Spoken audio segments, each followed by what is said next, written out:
आदरणीय दर्शकहरू आज हामी कार्यक्रम उज्यालो सफा छौँ कार्यक्रम उज्यालो एउटा महत्त्वपूर्ण र धेरै विशेषता बोकेको कार्यक्रम मुलुकका शीर्ष व्यक्तित्वहरूको बाल्यकाल स्कुल जीवन र भनियो हो भने कलेज जीवन कसरी बित्यो आज हाम्रो बीचमा हुन्छ एउटा यस्तो व्यक्तित्व हुन्छ नेपाली राजनीतिका शीर्ष व्यक्तित्व पूर्व प्रधानमन्त्री नेपाली कांग्रेसका वरिष्ठ नेता शेरबहादुर देउवा देउवाजी कार्यक्रम उज्यालोमा यहाँलाई स्वागत गर्न चाहन्छु तपाईको बाल्यकाल कसरी बित्यो बाल्यकाल भनेको त्यो रमाइलोसँग बित्यो माटोमा खेल्दै हुर्किँदै त्यही हो नि डलेन्द्रमै बिताउनु गाउँमा अथवा मेरो रुवा खोलामा डलेन्द्र जिल्लामा त्यतिखेर तपाईँ कस्तो हुनुहुन्थ्यो बाल्यकालमा बाल्यकालको त रमाइलो दिन हुन्छ नि त्यसमा चाहिँ खेल्ने दिनहरू पढ्ने दिन हुनु त्यस्तै हो के खेल्नुहुन्थ्यो गाउँमा तपाईँ दौडधुप यस्तै हो खेल्यो भने त आफ्नो गाउँतिर खेल हुन्छ त्यस्तै स्कुल चाहिँ कहाँ भर्ना हुनुभयो तपाईँ कुन स्कुलमा पढ्नु रुवा खोलामै मिडल स्कुल चाहिँ हाम्रो उस बेला चाहिँ नि असिग्राम मिडल स्कुल भन्ने थियो त्यही पढेको तपाईँलाई पढाउने गुरुहरूले त्यतिखेर के भन्नुहुन्थ्यो तपाईँलाई राम्रै थियो उस बेला सबै हामीलाई माया गर्थ्यो सबै त्यही हो गुरुहरूको नाम याद छ तपाईँलाई पढाउने गुरुको अब त्यो सब साथी छन् धेरै छन् भएन अब भनेपछि तपाईँ पढ्ने विद्यार्थी हुनुहुन्थ्यो बाल्यकालमा धेरै पढ्ने पनि तेज पनि होइन ठिकै हो स्कुल जीवनमा तपाईँ तेज भएको व्यक्ति हो या होइन ठिकै हो म त बाबा 7 वर्ष आफ्नो जिल्लामा मैले पास गरेको हो आफ्नो गाउँमा पास गरेको हो त्यसपछि बिचमा नर्मल स्कुल थियो नर्मल स्कुलमा तालिम गरेँ 1 घन्टा 10 महिना नर्मल स्कुल तालिम गरेँ त्यसपछि चाहिँ डोटीमा सीताराम हाई स्कुल भर्खर खुलेको थियो डोटी गाउँमा त्यहाँ पढ्न गएँ म एसएलसी चाहिँ डोटीबाट पास गरेँ मैले सीताराम हाई स्कुलबाट पनि डलेन्द्रतिर हाई स्कुल थिएन हाई स्कुल पछि त बनिसक्यो तर पछि बनिसक्यो भन्नु त त्यति बेला अगाडि पुता गइसक्यो होइन त्यही पढेको तपाईँले स्कुलमा चाहिँ पढ्दाखेरि बिर्सन नसक्ने क्षण कुनै छ होइन राम्रो छ नि त्यस बेला चाहिँ अब त्यस्तो बिर्सन नसक्ने भने होइन तर साथीभाइहरूसँग अब त्यो उस बेला चाहिँ नि अब त्यो फसदिलो जीवन भने हुन्छ के भयो त्यस्तै रमाइलो जीवन हो खास गरेर अब टुकी बाजेर पढ्नु पर्थ्यो बत्तीको व्यवस्था थिएन त्यस बेला चाहिँ नि त्यो खास गरी त्यो उता डोटी पढ्न जाँदाखेरि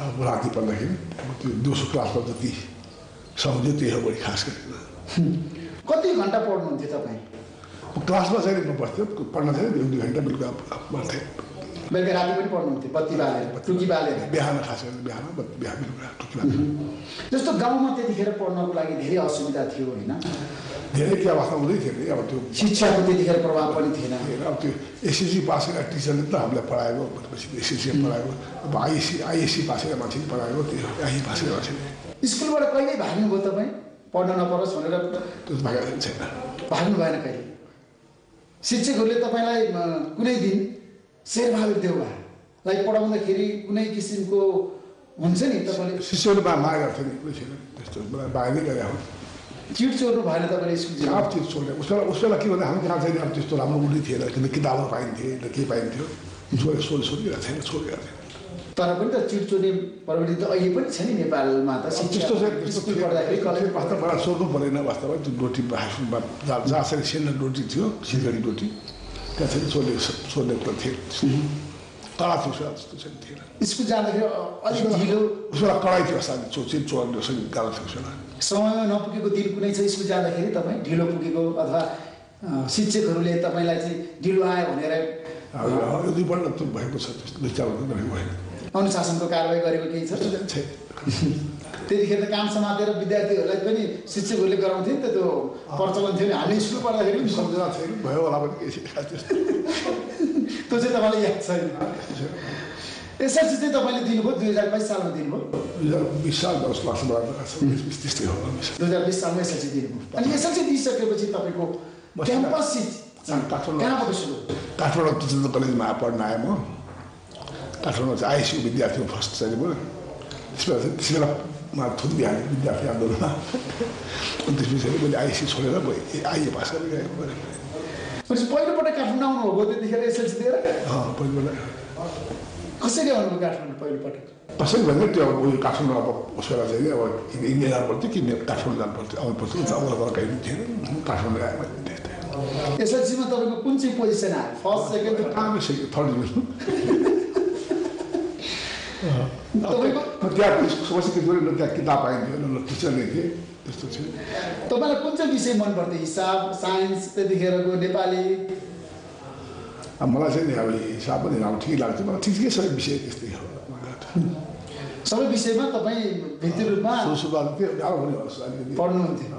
अलिकति गाह्रो लाग्थ्यो होला, त्यति बेला थिएन। त्रिचन्द्र क्याम्पसमा भर्ना हुनुभयो, त्यसपछि आइएससी पढ्न सुरु गर्नु। त्यसपछि तपाईँको त आइएससीको पनि मलाई धेरै भन्न भइहाल्यो, त्यति चाहिँ मलाई आकर्षण गर्ने भएन। तर त्यही बेला विद्यार्थी आन्दोलनमा मलाई पक्रिहाल्यो पुलिसले, एकपल्ट सबैलाई दिनुपर्छ, आइए छुट्टिहाल्यो भन्छु। अनि जेलबाट निस्केपछि फेरि पढ्न सुरु गर्नु? आइए लेबोरेटरी आइए पास गरेपछि आइए त्रिचन्द्रबाट आइए त्यस्तोबाटै भन्नु आइए त्यसबाट प्राइभेट बस्यो, प्राइभेटमा आइए पास गऱ्यो। बिएसएल त्यसबाट पास गयो, बिएसएल त्यसबाट पास गयो। के विषय पढ्नुभयो तपाईँले कलेज जीवनमा? त्यो सुरुमा मैले आइएससी भनिहालेँ, त्यसमा चाहिँ बिएमा चाहिँ पोलिटिकल साइन्स, इकोनोमिक्स, नेपाली 3 विषय हो। एमएमा चाहिँ पोलिटिकल साइन्सबाट पास गएको थियो। पोलिटिकल साइन्स चाहिँ किन लिनुभयो तपाईँ त्यतिखेर? तर पोलिटिकल साइन्सको प्रति आकर्षण पढ्ने मन लाग्यो। विद्यार्थी बेला मैले राजनीतिमा अलिकति लागिसकेको थिएँ, त्यसैले अब राजनीतिमा लाग्यो पोलिटिकल साइन्सै भनेर सबैले मलाई पढ्ने मन लाग्यो। अहिले साइन्सको कुरा आएको छ, विज्ञान र प्रविधिको कुरा आउँछ अहिले होइन, अहिलेको शिक्षामा होइन तपाईँको। अब उस बेला त्यही हो त भने मैले भनिसकेँ त। अब त्यो मेरो धेरै ब्याकग्राउन्ड पनि त्यस्तो कमजोरी थियो साइन्सको। इकोनोमीको कुरा आयो, तपाईँले इकोनोमिक्स पनि तपाईँले पढ्नुभयो होइन? मैले बिएसएमा इकोनोमिक्स पढेको तर एमए चाहिँ पोलिटिकल साइन्सबाट पास गरेँ। तपाईँको स्कुल लाइफदेखि कलेज जीवनमा तपाईँ प्रवेश गरिसकेपछि शिक्षामा चाहिँ तपाईँले जुन उपलब्धि हासिल गर्नुभयो नि, यसको श्रेय कसलाई दिनुहुन्छ? गुरुलाई दिनुहुन्छ कि परिवार? मैले मेरो आमाबाबुलाई भन्नु, बाबु बाजे खासै मेरो ग्रान्डफादर चाहिँ साथै पढाउन चाहिँ किन पढ्नुपर्छ भन्ने लाग्ने, सोचमा पढ्ने मन लाग्दैन विद्यार्थी थियो। हामीले गाह्रो लाग्थ्यो यहाँ उनीहरू प्रेसर पर्ने घरको प्रेसर, बाबु बाजेको प्रेसर परेर स्कुल जाने हो। आमा बुवाले चाहिँ धेरै तपाईँलाई पढ्नुपर्छ भनेर दबाब दिनुहुन्थ्यो? बुवाले बाजेले सबैले, आमाले सबैले गाली पनि गर्नुहुन्थ्यो आमा बुवाले, बाजेले? आमाले त त्यस्तो गाली गाली भयो, बाबुले बाजेले गर्छ पढ्ने पढ्दैन। शेरबहादुरले पढ्दै पढ्दैन भन्ने किसिमको उहाँको गुनासो हुन्थ्यो? प्रेसर आमाको प्रेसर हुन्छ नि पढ्नु। तपाईँलाई धेरै माया गर्नुहुन्थ्यो बाबु आमाले? गरिहाल्छ अब संसारलाई। सफल कुशल व्यक्ति बनोस् शेरबहादुर देउवा होइन, पढेर विद्वान बनोस्, प्राइम मिनिस्टर बनोस् भन्ने सोच्दा थिएँ हो, तर केही गरोस् भन्ने थियो। अहिले डक्टर इन्जिनियर होइन पढ्नको लागि भनियो भने अहिले छ्यापछ्याप्ती पाइन्छ क्या। त्यतिखेर तपाईँको पालामा त्यस्तो कम थियो, डक्टर बन्ने इन्जिनियर बन्ने मान्छे सङ्ख्याले गर्न, हातले औँलाले गर्न सक्थ्यो। तपाईँको चाहना चाहिँ के बन्छु भन्ने थियो पढ्दाखेरि चाहिँ? मेरो त उस बेला आइसी पढ्नु भनेर आएको भयो, पछि गएर चाहिँ म पुलिसमा आइसी भएपछि त पोलिसी भन्ने भइहाल्यो नि। तपाईँको बाल्यकालमा तपाईँ राजनीतिज्ञ हुन्छु भन्ने इच्छा? राजनीतिक भन्दाखेरि म उसमा पढ्दाखेरि यो एसएससी पढ्दाखेरि पुस्तकबाट पढ्दाखेरि चाहिँ म अगाडि स्कुलमा चाहिँ एक्टिभिटिजमा मलाई अगाडि सारा टिचरहरूले पनि मलाई लाउँथेँ। त्यही हो त्यहाँ चाहिँ तपाईँ एकदम दिलको चाहिँ भनौँ न खुला हुनु। अरू कुरा भन्दाखेरि भने कि मलाई टिचरहरूले चाहिँ मलाई नै अगाडि सार्थेँ एक्टिभिटिजमा, स्कुलको एक्टिभिटिजमा भने। सुरुदेखि नै हुने बिरुवाको चिल्लोपात भनेर भन्छ नि शेरबहादुर देउवाजी, तपाईँको त्यो गुण थियो उसो भए राजनीति गर्नुपर्छ? मलाई टिचरहरू सबैले अगाडि शेरबहादुर देउवा अगाडि सार्ने स्कुलदेखि भनेपछि अहिले पनि त्यसको प्रभाव परेको छ नि, जहिले पनि शेरबहादुर देउवाको नाममा साह्रै होइन। आफै आएको आन्दोलन, विद्यार्थी आन्दोलन। विद्यार्थी आन्दोलन चाहिँ तपाईँ किन आउनुभयो, के कारणले आउनुभयो? त्यसै थुनिदिइहाल्यो भने भनिसकेन मैले, पुलिसले त कागज बेला त बडा कडा थियो नि हाल्थ्यो कि सर। उसो पक्रेपछि थाहा हुँदै त्यो को पक्रियो भनेर सँगै जग्गा बसेर साथीले मुस्किलले खोज्दै जान्थ्यो, त्यस्तो हुन्थ्यो। अहिले त सँगै टेलिभिजन जान्छ पक्रिन साथी। विद्यार्थी जीवनलाई सम्झिँदाखेरि के लाग्छ आफूलाई? अब यङ एजका दिनमा चाहिँ दुःख थाक्दैन नि, त्यही हो भोकै बसिन्थ्यो। अहिले फेरि शेरबहादुर देउवा चाहिँ एउटा सोचाइ हुन्छ नि, विद्यार्थी जीवनबाट फेरि क्याम्पसमा शेरबहादुर देउवा प्रवेश गर्दाखेरि जुन तपाईँ अस्ति त्रिचन्द्र कलेजमा जानुभयो नि एउटा कार्यक्रममा, हजुर आफू त्यहाँ प्रवेश गर्दाखेरि आफूले फिलिङ हुन्छ फेरि विद्यार्थी भनेर शेरबहादुर आफूले पढेको ठाउँमा रमाइलो लाग्छ, राम्रो लाग्छ नि।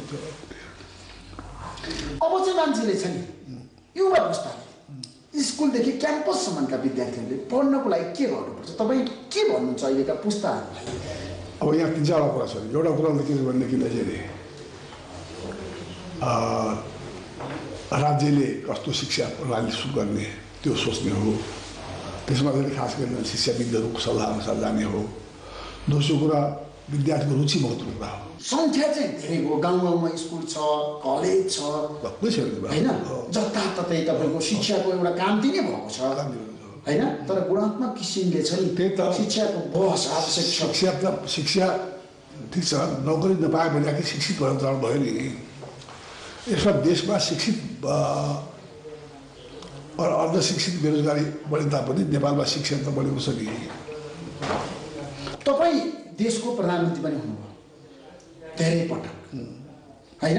एउटा डडेलधुरा जन्मेको एउटा व्यक्ति मुलुकको प्रधानमन्त्री हुनुभयो। त्यहाँ अहिले शिक्षा राम्रो छ डडेलधुरामा, स्कुलै स्कुल छ, गाउँमै गाउँमा। तपाईँले पनि धेरै काम गर्नुभयो, तपाईँले गृहमन्त्री हुँदाखेरि, प्रधानमन्त्री हुँदाखेरि, होइन। देशमा एउटा शिक्षाको कामती नै सुरु गर्नुभयो। तपाईँले आफूले साँच्चीकै प्रधानमन्त्री हुँदाखेरि शिक्षामा के गर्नुभयो त? हेर्नु, अब तपाईँलाई के भन्नु, हाम्रो काङ्ग्रेसको 48 सालमा जो काङ्ग्रेसको गभर्मेन्ट बन्यो त्यस बेला ती चार कुरा ध्यान दियो हामीले। हरेक गाविसमा एउटा हाई स्कुल, हेर्नुहोस्, हरेक चाहिँ गाविसमा खानेपानी चाहिँ सिँचाइ, जहाँ सेवा व्यवस्था, सिँचाइ, खानेपानी, एजुकेसन, स्वास्थ्य चौकी पहिलो हाम्रो प्राथमिकता त्यही हो। त्यसैलाई म पनि काङ्ग्रेसकै प्राइभेट भएको पनि पछि त्यही भयो भने त्यसमा चाहिँ हाम्रो प्राथमिकता पहिलो के भने स्वास्थ्य, शिक्षा, खानेपानी, सिँचाइ, त्यसमा गएको हो। अब के भनेदेखिलाई शिक्षा त भयो धेरै ठाउँमा स्कुलहरू। मेरो जिल्लामा 5-7 बढी स्कुल नै थियो, हाई स्कुल थिएन नि। पछि भरबार पछि अहिले त प्रत्येक वडामा तपाईँले स्कुल बनाइसक्नु भएको छ। धेरै गाविस स्कुल छ, दुईवटा स्कुल छ। त्यसैले चाहिँ अहिले चाहिँ राम्रो छ, कलेज छ, अहिले सानो 10+2 भरबार भइसकेका छन्। यसले कुरो के भनेदेखिलाई शिक्षा चाहिँ नि भयो, तर रोजगारी चाहिँ भएन। समस्या यति मात्रै कुरा हो। रोजगारी छैन भनेर पढाउनु बन्द गर्नु भएन नि। रोजगारी यति रोजगार चाहिँ यति पढाउनु गर्नु भएन, त्यस कारण चाहिँ भयो। तर कुरो के भनेदेखिलाई रोजगारी बढाउने खालको शिक्षा चाहिँ आवश्यक छ, आवश्यक थियो भने। तर त्यसका लागि त उही हो कुरा, पैसा चाहियो नि। पैसा नेपालसँग छैन। अहिले पनि वास्तव बिस्तारै अरू भन्दा बेला अझै पनि ती पुरानै स्कुलहरूमा पनि साइन्स थप्नुपर्छ लाग्छ मलाई। त्यस्तै भोकेसनल एजुकेसन थप्नुपर्छ, कम्प्युटरहरू पनि दिनुपर्छ। ती विद्यार्थीहरूलाई चाहिँ पास गरिसकेपछि, स्कुलबाट पास गरेर होस् कि कलेजबाट पास गरेर होस् कि युनिभर्सिटीबाट पास गरेपछि एउटा चाहिँ देशमा रोजगारी पाउने वातावरण पनि हुनुपर्छ भने त्यस्तो किसिमको ध्यान गर्नुपर्छ। तर चाहिँ अब के पढ्नुपर्छ, कस्तो पढ्नुपर्छ भन्ने विद्यार्थीमा निर्भर गर्ने कुरा हो। त्यो मान्छे परिवारले डिक्टेट गर्ने होइन, उसको इच्छा, शक्ति जुन छ, चाहना छ, त्यसलाई पुरा गरिदिनुपर्छ, इन्करेज गर्नुपर्छ। तर साथसाथै के छ भने विद्यार्थीले धेरै मिहिनेत गर्न चाहँदैन नि, बच्चा त त्यो समस्या छ। त्यसका चाहिँ मिहिनेत गर्न चाहँदैन, त्यस कारण चाहिँ पनि समस्या चाहिँ आउँछ। आमाबाउले पनि उसलाई चाहिँ प्रेसर गरेर कि त्यसलाई मोटिभेट गर्नुपर्छ पढ्नका लागि। तपाईँले आफू प्रधानमन्त्री हुँदा शिक्षामा राम्रो काम गर्नुभयो। मैले त्यस्तो गरेर भनेको छैन। हाम्रो यो पोलिसी अनुसार गरेकै हो। त्यस्तै बेला त हो नि। अब प्राइभेट कलेज, प्राइभेट युनिभर्सिटीहरू बने, तपाईँलाई थाहै छ किन। पूर्वाञ्चल बन्यो, केयु बन्यो, धमाधम बनिएको छ नि। पूर्वी पोखरा बन्यो, अहिले सुदूरपश्चिमाञ्चल बनिएको छ, अब मध्यपश्चिमाञ्चल बनिएको छ, अरू धमाधम बन्दैछ नि। अब कृषि युनिभर्सिटी बनिएको छ। सम्पूर्ण जनशक्ति छ नेपालमा, तर त्यसको सदुपयोग भएको छैन। त्यो सदुपयोग भन्ने कुरो के त भन्नु पर्ला, अपर्च्युनिटी दिन सकिएको छैन नि। पढेको हाम्रो त मौका दिन सकिएको छैन। शिक्षामा व्यापार पनि छ भन्छ नि मान्छेले। शिक्षालाई व्यापारमा पनि अहिले अगाडि बढाएको छ, व्यवसायीकरण भयो शिक्षामा भन्नेहरू पनि छ नि। शेरबहादुर दाजु, त्यो त हप्ताको पनि सोध्नु के गर्नुहुन्छ त, त्यो व्यवसायिक छ त। तर त्यसमा चाहिँ के छ भने नि, अब यो क्वालिटी एजुकेसन दिनलाई चाहिँ हाम्रो छोराछोरीलाई राम्रो स्कुल पढाउन चाहन्छ नि आमाबाबुले। ऋण काटेर होस् कि लुगा बेचेर होस् कि दुःख गरेर होस् कि छोरा राम्रो स्कुलमा जाओस् भन्ने चाहन्छ हरेकले। त्यो स्कुलमा जाँदाखेरि चाहिँ त्यो प्राइभेट स्कुलहरू छन्, प्राइभेट स्कुलमा राम्रो पढाइ छ भन्छन्। प्राइभेट स्कुलमा पठाउँदाखेरि चाहिँ के भने त्यो प्राइभेट स्कुल खोल्नेको लागि रोजगार बेरोजगार के अरे व्यवसायिक भइहाल्यो नि। त्यसलाई एउटा ढुक्नु सक्ने स्थिति छैन। तपाईँले बिपी कोइरालाले, कृष्णप्रसाद भट्टराईले त बोर्डिङ स्कुल पढेको होइन नि। तर देश त हामीले पढ्नु पाएन भने अब हाम्रो सन्तानले पढ्नु पर्छ भने त भएन नि यार। तर पनि गाउँको जुन शिक्षा नीतिलाई तर भए पनि आफू हाम्रो देश त अब जे पनि नि अब राम्रो एजुकेसन पाउनुपर्छ भने हरेक इच्छा हुन्छ नि। गाउँमा बस्ने एउटा नेपालीले राम्रोसँग पढ्न पाउनु पऱ्यो, त्यो वातावरण त बनाइदिनु पऱ्यो। गाउँमै पनि त आइसक्यो बोर्डिङ स्कुल त कहाँ हुन्छ? ठाउँ खोलिसक्यो नि त तर गाउँ त्यही त क्वालिटी एजुकेसन चाहिने प्राइभेट स्कुलहरूमा मात्रै होइन सरकारी स्कुलमा गराउने काममा लाग्नुपर्छ त्यो भन्नु नानीहरू सरकारी स्कुललाई पनि सुधार गर्नु पर्यो क्वालिटी एजुकेसनलाई सुधार्नु पऱ्यो त्यस्तै चाहिँ के अरे यो रोजगारीमूलक शिक्षा गराउनु पऱ्यो साइन्समा टेक्नोलोजीमा भोकेसनल एजुकेसनमा यसमा चाहिँ हामीले गर्नुपर्छ तपाईँ विद्यार्थी राजनीतिबाट आएको एउटा प्रभावशाली व्यक्तित्व नेपाली राजनीतिमा शीर्ष व्यक्तित्व अब स्कुल र कलेजमा राजनीति बन्द गर्न सक्छै सक्दैनौँ हामी शिक्षामा राजनीति सदाको लागि बन्द गर्न सक्छै सक्दैनौँ तपाईँलाई के लाग्छ यसको कुरो के भन्ने नि अब यस्तै हो समस्या नि यो चाहिँ एउटा पार्टीले मात्रै गरेर हुँदैन सबै पार्टीले गर्नुपर्छ हेर्नुहोस् सुन्नुहोस् तपाईँलाई हामीले 48 सालपछि अब विद्यार्थीहरूलाई पनि बढी गर्नु हुँदैन भनेर स्कुलहरूमा युनियन खोल्न हामीले दिएनौँ नि तर अरू पार्टीले भित्रभित्र न्युक्लियस खोलिहाल्यो के गर्नुहोस् राष्ट्रिय सहमति हुनु पर्यो दलहरू राष्ट्रिय सहमति गरेर स्कुलमा राजनीति गर्नु कमसेकम स्कुलमा हुनु भएन स्कुलमा राजनीति गर्नु भएन स्कुलमा भने तपाईँको नि दृढ इच्छा तर सबैमा इमान्दार छ काङ्ग्रेसले नगर्दा अरूले गर्नु थाल्यो समस्या आयो नि त सबैले कुनै पार्टीले पनि गर्नु भएन स्कुलमा चाहिँ राजनीति गर्नु भएन स्कुल बन्द गर्नु भएन आम हडताल त सुन्नुहोस् न हाम्रोबाट के भने इभन शिक्षकले पनि शिक्षक चाहिँ काङ्ग्रेसमा काम गर्न चाहन्छ भने राजीनामा गर्नुपर्छ शिक्षाबाट भन्ने शिक्षाबाट हाम्रो पार्टीको नीति त्यो थियो तर अरू पार्टीको थिएन अनि के हामीले लो त्यो पनि भए अब के गर्ने तर यहाँ त अभिभावकले पनि राजनीति गर्छन् त्यही त शिक्षकै पनि राजनीति गर्छन् हरेक पार्टीको चाहिँ इमान्दार भए मात्रै हो हाम्रो काङ्ग्रेस पार्टीले शिक्षकले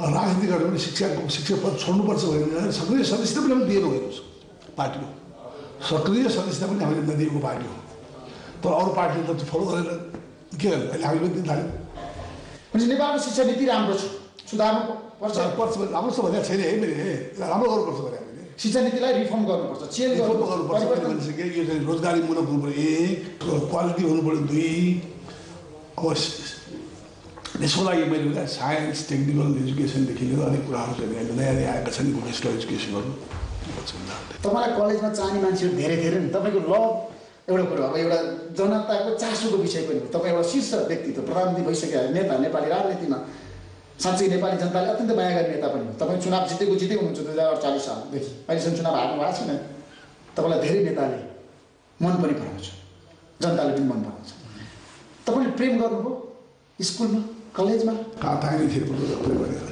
जेलमा कहाँ प्रेम गर्ने थिएन त्यस्तो हाम्रो बेला चलाउनु त्यस्तो थिएन प्रेमहरू पनि थिएन अब म केटीको अनलाइन बेन्च गरेर अनलाइन बोल्चाल गर्ने थियो अहिले त एकदम छैन कहाँ छ अहिलेको पुस्तामा त प्रेमको त ठुलो अनुहार हेर्दैन केटी केटालाई हेर्दैन थियो त्यस्तो थियो त्यस्तो थिए हेरेको थियो तपाईँले कसैलाई प्रेम पत्र लेख्नु भएन थियो कहाँ लेख्ने फेरि आफ्नो